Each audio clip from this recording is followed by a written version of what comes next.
نحمده ونصلي على رسوله الكريم اعوذ باللہ من الشیطان الرجیم بسم اللہ الرحمن الرحیم السلام علیکم ورحمۃ اللہ وبرکاتہ۔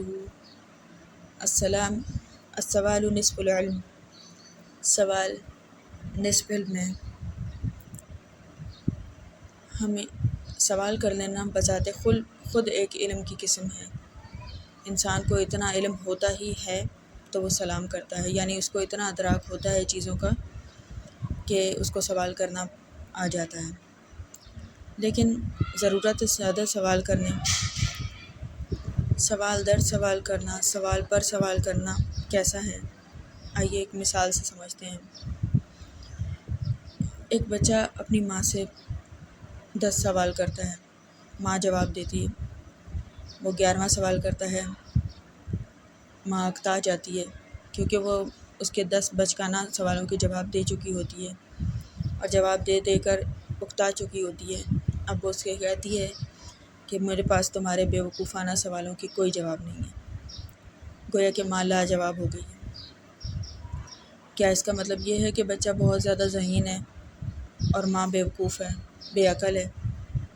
یا اس کا مطلب یہ ہے کہ بچہ بچکانہ باتیں کر رہا ہے اور ماں تنگ آ چکی ہے؟ بالکل، اس کا مطلب یہی ہے کہ بچہ بچکانہ اور بیوقوفانہ باتیں کر رہا ہے، بیوقوفانہ سوالات کر رہا ہے اور ماں اب تنگ آ چکی ہے اور ماں جواب دینے سے قاصر ہے۔ خود اگر اللہ تعالیٰ کی ذات اقدس کو دیکھیں تو اللہ تعالیٰ نے خود سارے سوالوں کے جواب نہیں دیے۔ اللہ نے قرآن پاک میں فرمایا ہے، تم سے روح کے بارے میں سوال کرتے ہیں، کہہ دو کہ روح کا معاملہ تو اللہ کے ساتھ ہی ہے، اور اللہ نے اس کا علم تھوڑا سا دیا ہے، بس تھوڑا سا، معمولی سا، نہ ہونے کے برابر روح کا علم ہے انسان کو۔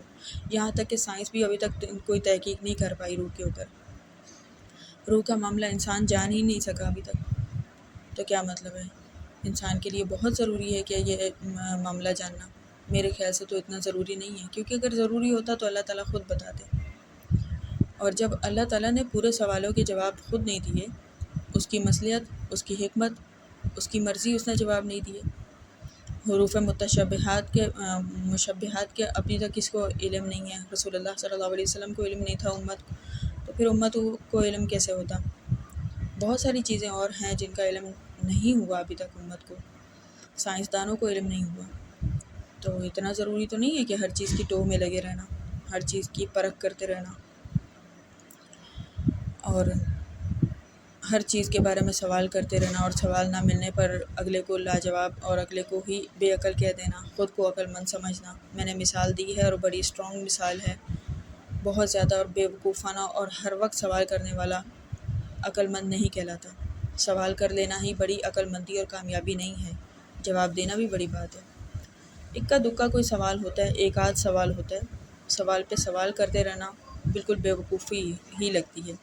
اور بعض لوگوں کو تو سوال کرنے کا ایک میں کہتی ہوں کہ نفسیاتی طور پہ ایک بڑا شوق ہوتا ہے، ان کو سکون ملتا ہے، انٹرٹین ہوتے ہیں ان کو جواب دیے جائیں تو میرے خیال سے تو ان کے ہر سوال کا جواب دے کے ان کو انٹرٹین کرنے کی ضرورت نہیں ہوتی، یہ محسوس ہوتے ہیں، ان کی انجوائمنٹ کا سامان مہیا نہیں کرنا چاہیے۔